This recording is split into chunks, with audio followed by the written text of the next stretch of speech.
an easy closure. And then after that, your biplane osteotomy is key. You need to make sure you've got enough, particularly in a revision scenario where someone may have done a BTB before, have a really good bit of tubercle left behind that and protect your patellar tendon. Mirco, we have one question for the internet. Always use a plate? Yeah.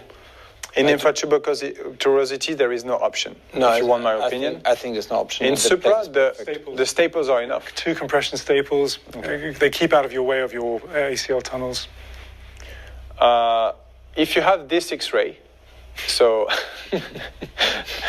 Jörg, we have this issue. Something wrong happened. For a reason I don't know, my resident decided to cut above the key wire position.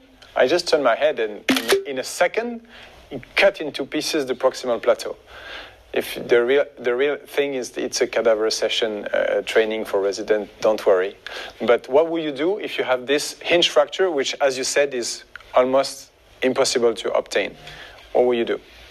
This is, first thing is keep calm. Breathe. Cancel your next operation point and take your time. And then remove any kind of metal here. The K-wires need to be out, the plate needs to be out. Everything set on 0. And then you have to do a reposition like a tibial head fracture. Now it's no more a slope osteotomy, now it's a tibial head fracture. Then you make leg screws, 3 or 4 leg screws, maybe with a plate. Maybe it's even possible only with screws, maybe plate better. From anterior to posterior leg screws.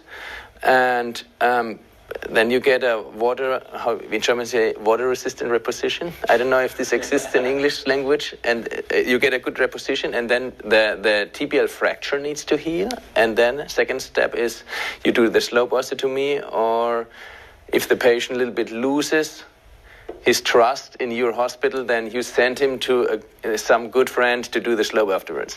My question is, are you able to finish the job? You said no, and I agree with you. The only way to correct this fracture is usually to return the tibia where it was. Exactly. So to uncorrect. Exactly. So you will graft the wedge you removed, and you fix it in position where it's not corrected anymore. You don't try to force the correction in this scenario because you know that you will have a step intra-articularly. Exactly. You have to step down to 0 again. Okay.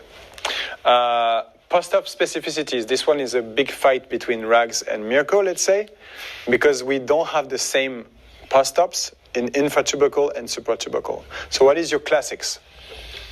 Yeah, it's pretty interesting. So in the past, so I started to let them be more active. So because the patient, they give me the idea like after 3